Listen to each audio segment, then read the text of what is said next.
what you thought you knew from the shed of dreams, the Leake in review. Hey, welcome back to the program.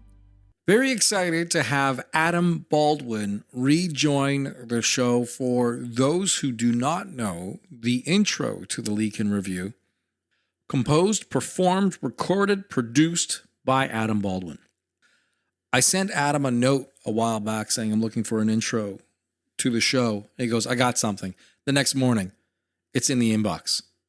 He was just ready to go. We're going to check in with Adam as he's got tour dates all over the place, including a number of festivals throughout the East Coast, playing Cavendish, playing Stan Rogers Fest. He's got tour dates coming up with Blue Rodeo, lots going on, and always a great hang with Adam Baldwin. Before we get into our conversation with Adam, a quick bit of news, something from the North American folk music news for you. Rhiannon Giddens is getting her fans all in a frenzy. Just announced a new album coming late this summer with a number of tour dates to go along with it. Asheville, Chicago, Vancouver, all that stuff listed right now. The Smithsonian Folkways launched a powerful Pride Month tribute, curating a playlist and archival release that shines light on the LGBTQ plus voices in folk music. Icons like Lavender Country and Beverly Glenn Copeland are part of the project. It celebrates the genre's long-standing ties to social justice and identity-driven storytelling. Where there's a heartbeat and a stage, there's an artist set to perform. This is the Leake in Review on tour. Brought to you by the Pecan Agency, connecting the bands and the fans worldwide. Just announced, the Tea Party, Headstones, and Finger 11 are going out on the road. November through December, coast to coast in Canada. It starts in Penticton, makes its way to Abbotsford, and then cruises across to Halifax. November 25 is when it all gets going, and it wraps just a few weeks later at Scotiabank Centre, Halifax, December 13th. That's going to be a big one for all of those legacy rock bands in Canada. Hoping to get Hugh Dillon back on the program real soon. Coming up on the Leake in Review, Adam Baldwin. Hi, my name is Kim Stockwood. I am a proud Newfoundlander and a Canadian singer-songwriter. In a landscape where many lack access to health benefits or employee assistance programs, the Unison Fund serves as a lifeline of hope for musicians and music industry professionals facing medical emergencies or mental health challenges. To learn more about Unison and their programs, please visit unisonfund.ca. Just a moment here, though. I don't know why I'm not. Whatever, that'll work. That will work. Yeah, we did it. Sorry about that. No, there is no apology from you ever required. All right, good to know.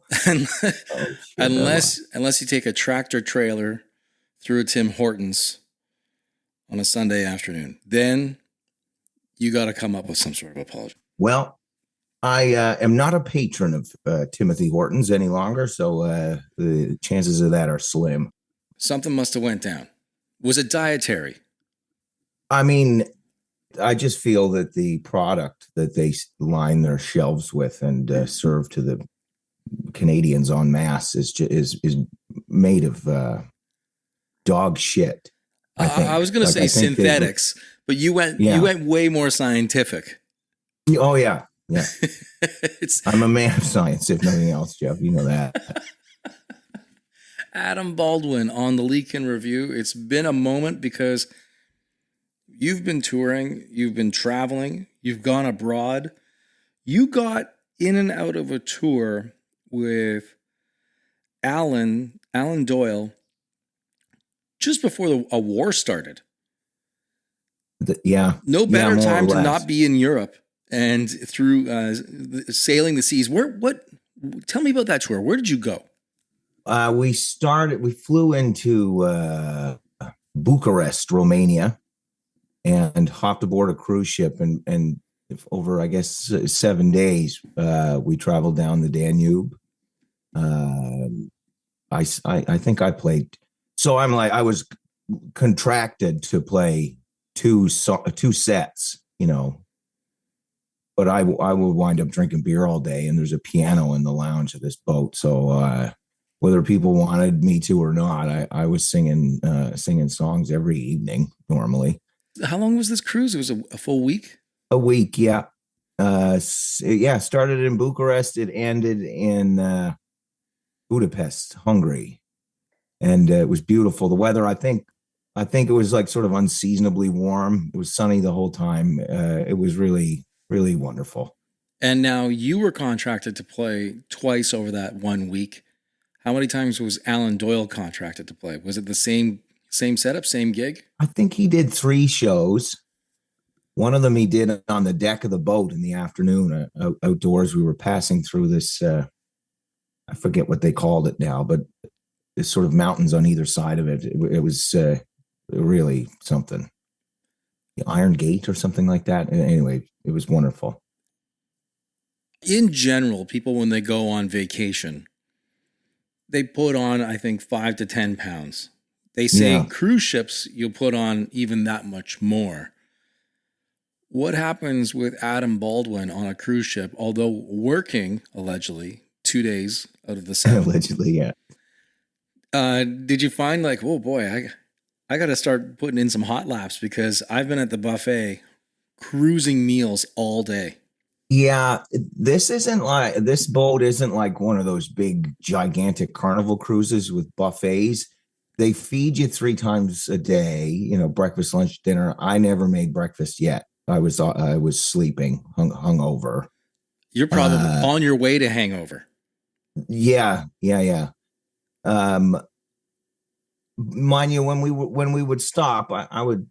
My partner Jesse came with me, so we would walk around whatever town we were in and sample some of the local Eastern European delicacies. But I would normally, I will say, in fairness, I'm on a like military grade stimulant to try to help me get through the day. It's a prescription from a doctor, I will say, but it stops me from compulsive eating, which is really great. So I can stare down a gelato and not even be tempted, which is it's not related. That's just one of the side effects of this pill. That's right. It just destroys your appetite.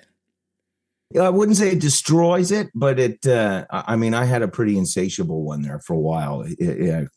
Long story, but I ate my feelings, for a good few years, and this has dissipated all of those awful feelings I had. So did the doctor I don't have to eat so much. Did the doctor tell Adam Baldwin, hey, side effects may include, and there was 13 things diarrhea related in what he mentioned, and then everything else was, did it say it would suppress your, did he say, or they say? He probably did. He probably did his due diligence, but when he said you'll be able to get through the day and focus on tasks that you have to accomplish, that's all I heard. So I started gobbling them. No questions asked. Sounds like Ritalin. Sounds like it is. It's like Ritalin on steroids, actually. Yeah. Great pill. They do great work these days. The chem companies are really coming up with some great ideas. Yeah, they get a bad rap, but I'll tell you what, they get me through the run of a day. When you're touring around and you're on this cruise with Alan Doyle and you're taking these stops, which is the beauty of the cruise, because they always pull into a port, I guess halfway through the night in some cases. Yeah. And you wake up and you're in a new city. Yeah. Do you sample the local fare, or do you still go to that diner that you can get a grilled cheese sandwich? Well, I had never been to any of those places. So I didn't, I couldn't find a Swiss chalet anywhere. I was sort of, I resigned myself early on, and I'm not going to get a quarter chicken. You didn't have the app? No, they didn't. Skip the dishes wouldn't bring it across the Atlantic for me. So what was the most exotic? You know what? I think when we were in Belgrade, there was a lovely sort of pastry shop. Not that it was exotic, but my God, it was good. Delicious and like heavy. I was pretty sluggish walking back to the boat that day, but man, they they know how to do pastries with meat and cheese on them over there. They really do. Adam Baldwin joins us. He's got a hell of a schedule coming up all over the place throughout the summer. One festival, it seems, after the other. Many of these I know that you have played in the past, but Cavendish is coming up real quick. That's just in a few weeks' time. Halifax, Nova Scotia's Jazz Festival, the TD Jazz Festival. You'll be in Woodstock, New Brunswick, Guelph, Ontario for Hillside, which has become a pretty big thing over the last 10 years. I've heard a lot of really great things over the years about that festival, and I'm really looking forward to that one.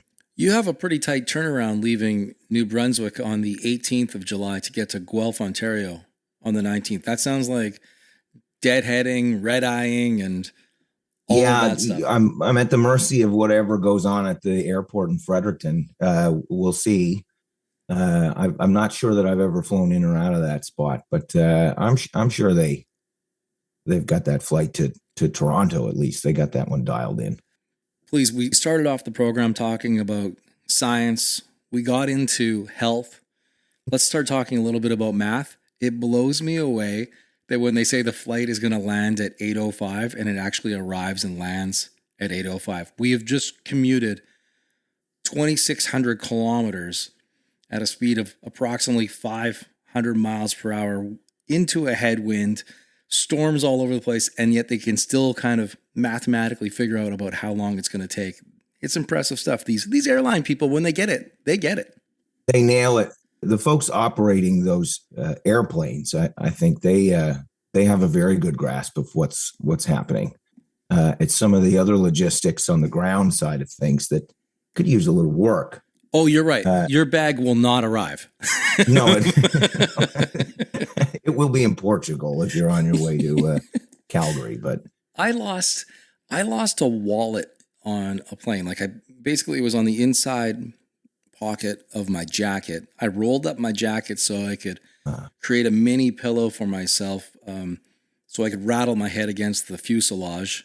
Yeah, and my wallet had fallen out, and I knew where it fell out. I know, like, this happened on the plane. This is where I lost it.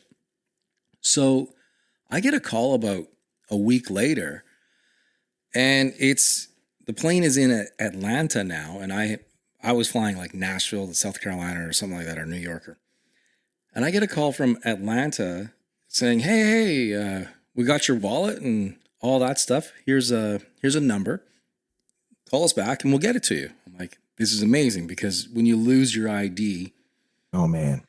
Well, when you just lose your wallet, everything is in there. And it's just so much. It's such a process. So I call this number, and right away, it's like, this number is not in service. I'm like, so I listened to the message again. Like, these people found me. Plus, they have my wallet that has my ID. You would think that my ID, because there's a couple pieces in there that match addresses. Yeah. How about throw it in the mail? But these guys, they leave a number. I call, they say the number is not in service. So I listen to the message again. I write it down again. I call the number again. This number is not in service. Okay, something's messed up.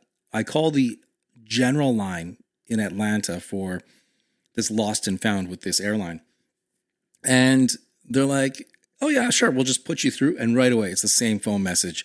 This number is not in service. They basically... They had the number, but nobody knew that line had been disconnected, and no one communicated it to anybody else. So they found my stuff, but it was in some lockup in Atlanta, and it was gone for good, never to be returned. If only there were, if only that company had a fleet of vehicles that every day travels the world over.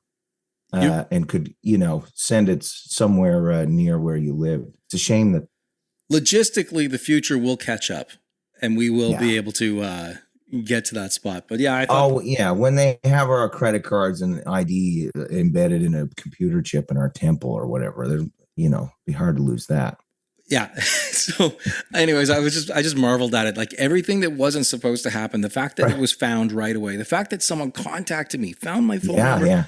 found all that stuff, gave me a number to respond to, and it was just somebody didn't pay the bill for the 800 number. Right. Yeah. They fumbled it right at the close. 3-yard line there. So close. Everyone gets a C. Stan Rogers Fest, though, is coming up, and this is a big one. It's like 18 or 20 years going, I think, now. Yeah. For the Stan It might Rogers. even be pushing 30. I can't remember, but yeah, they've had a good shift. And given the record I put out a few years ago, that was sort of, I really wanted to play that festival, and it was nice to get that call this year. I'm gonna spend a few days down there, take my bike and get up and around Cape Breton and check out some shows at the festival, and it's lovely down that neck of the woods in the summertime. Now, is the town called Canso? That's right.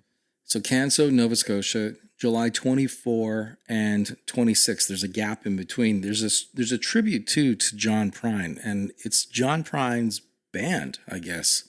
Yeah. Who will be at the Stan Rogers Folk Festival. Do you know what this tribute is? I assume that they're going to get artists like yourself to go up and play a John Prine song, or am I way That's off? right. We get to sing John Prine songs with his band backing us up. So I'm doing a couple. Matt Anderson's doing a few. Mick Davis of Novak's fame is doing some. Tara Spencer. There's a great Dave Gunning, great gang on hand to be a part of that, and that's a thing for the musicians, big time. It'll be really cool for us to be able to be a part of it. Do you get to if there's 7 artists who are going to be participating in the Stan Rogers tribute, who decides who gets to play what? Is it like a hockey draft where I've got first pick in the second round? And I will say that I thought there was going to be a lot more back and forth about that, but I sent 3 songs in. I think 2 of them, the idea being 2 of them would get played, and I didn't hear anything. There didn't seem to be a conflict. And my theory is that we're sort of all trying to pick the deepest cut. You know what I mean? To like he's like, no, I'm a John Prine fan. And the truth is, I don't know much John Prine. I had to text Kendall Carson and ask her what I should play, but that she picked some dandies. But all that to say, I think everybody, if you're a big fan of his stuff or songwriting in general, there's those little, there's always songs that are tucked in a corner that like kind of blow you away. And I think that's probably what everybody on this particular bill has tried to do. The easy one to go for is Angel from Montgomery or something.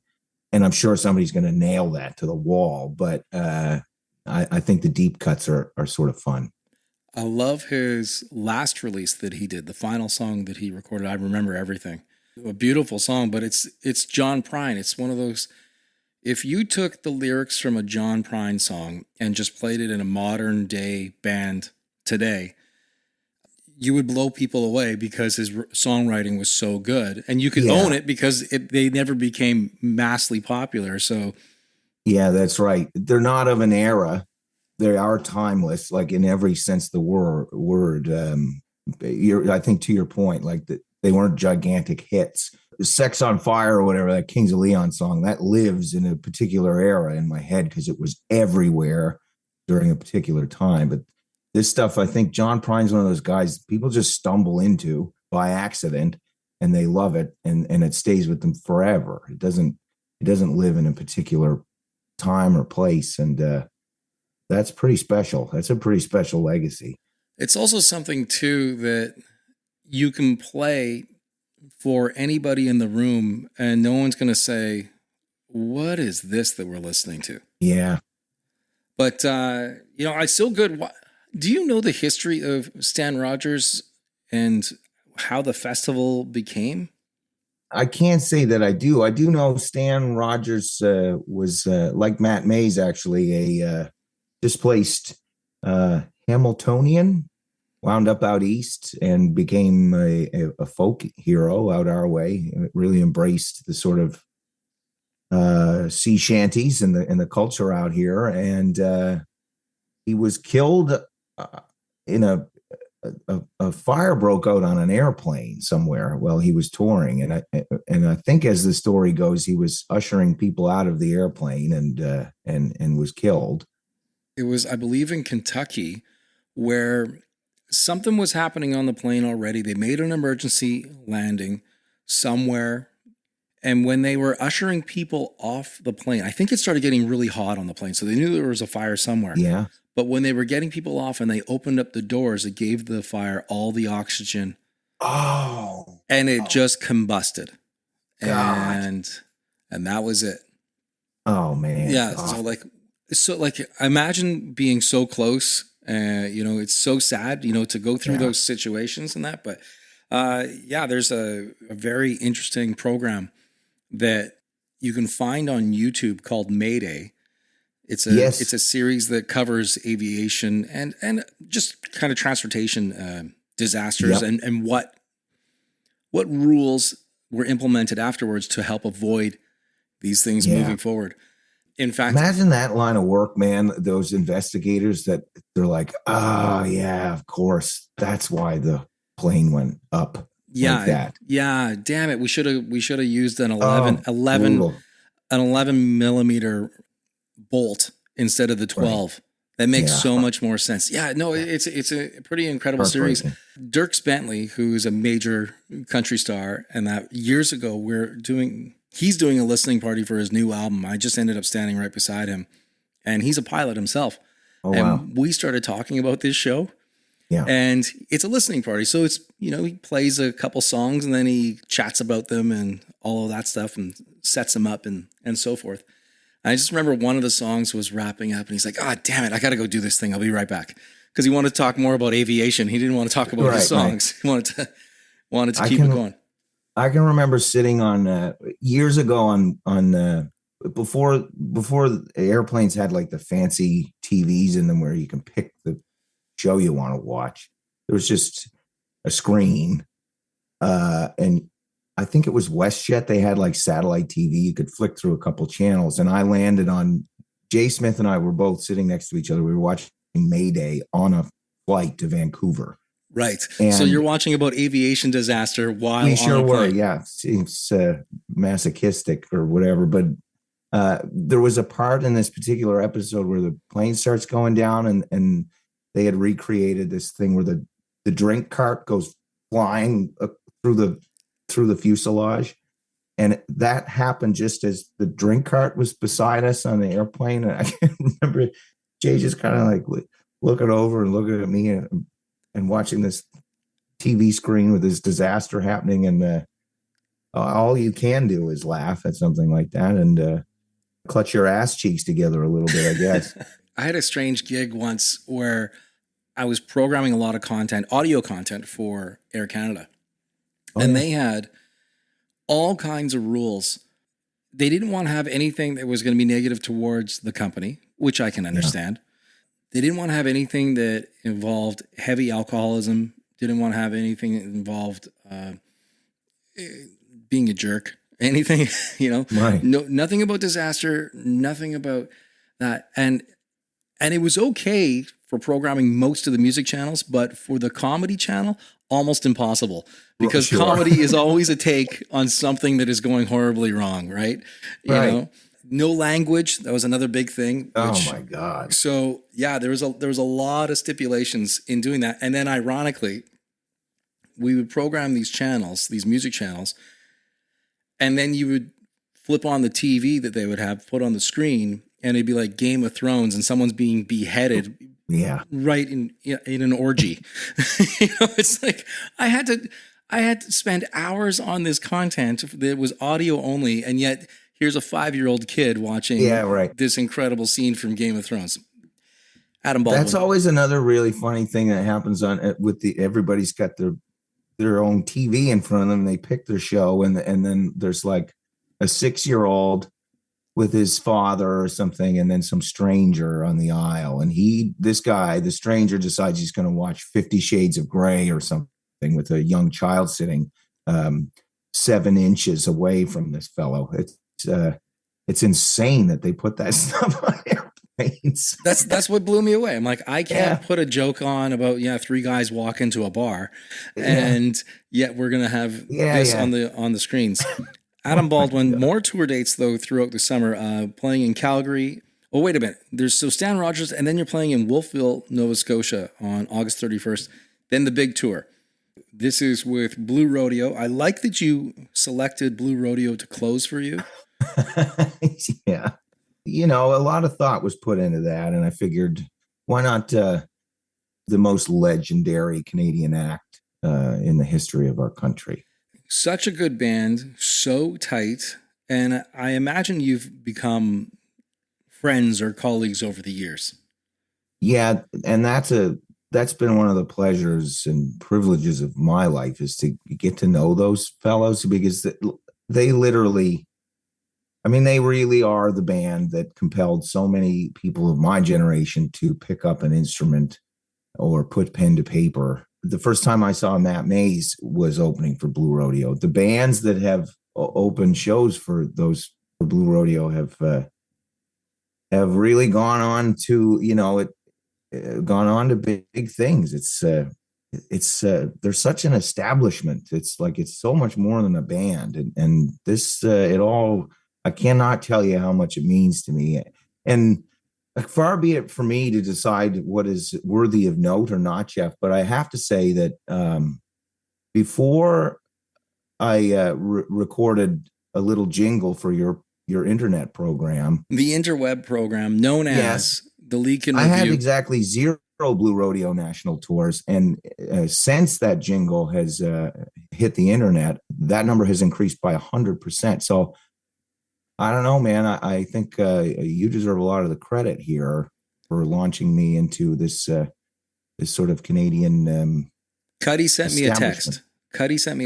He goes, "Who wrote the opening to the Leak and Review?" And I said, "Adam Baldwin." He goes, "We're going to close for him. We're going to go out on the road. We're going to close for him." Theaters across the country, and nice theaters good stops, because you get to spend multiple days in the city. Yeah. Which is a real nice perk for a band.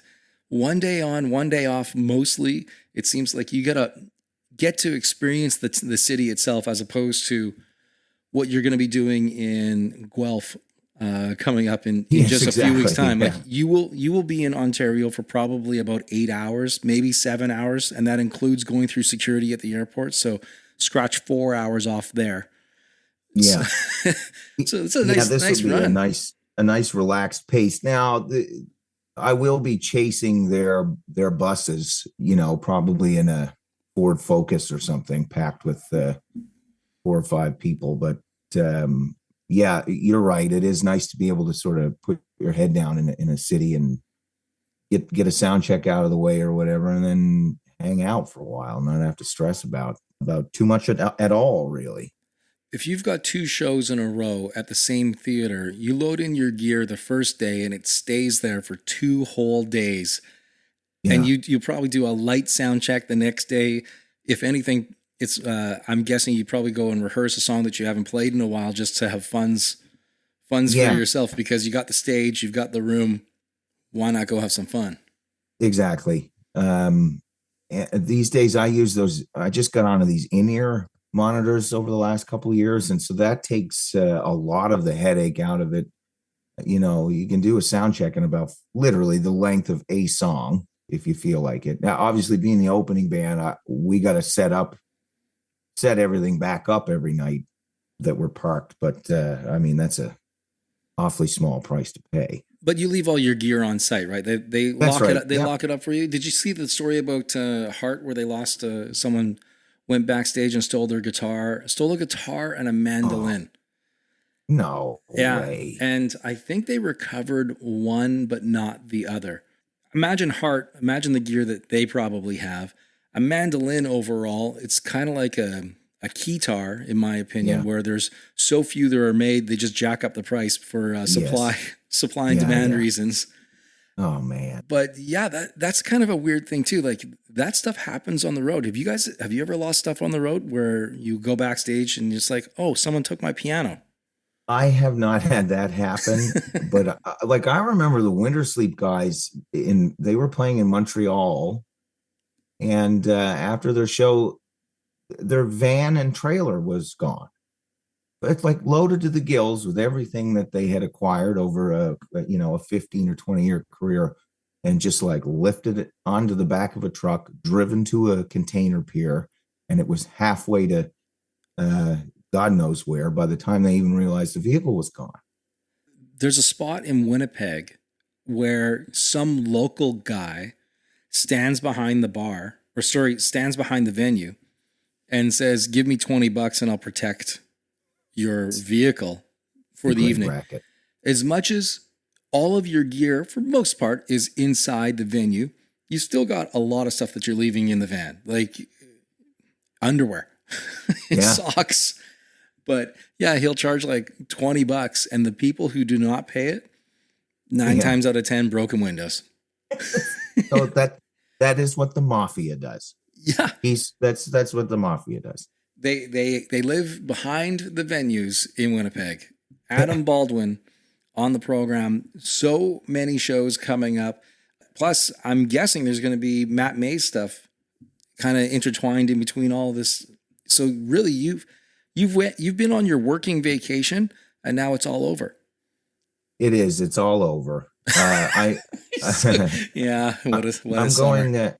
I'm going tomorrow to Laconia to a motorcycle rally and sort of unwind there for a few days, and then it's kind of straight into the summer stuff, and then Blue Rodeo. And when I finish the Blue Rodeo run in October, I start making another record, and then it'll be Christmas time, and then it'll be next year. And I don't know how that happens.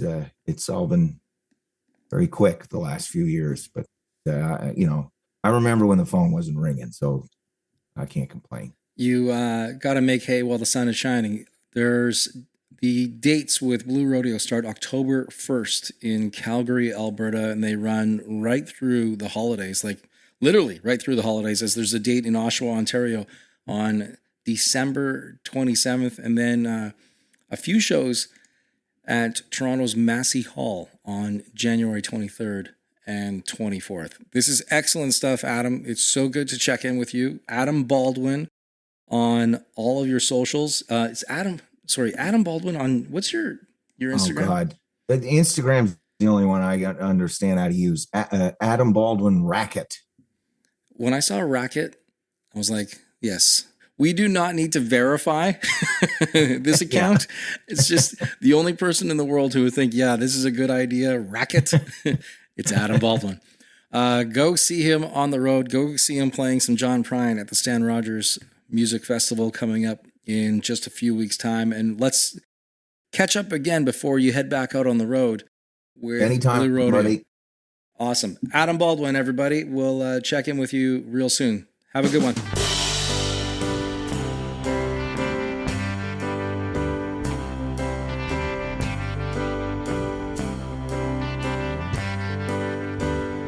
Now forget everything that you thought you knew from the shadow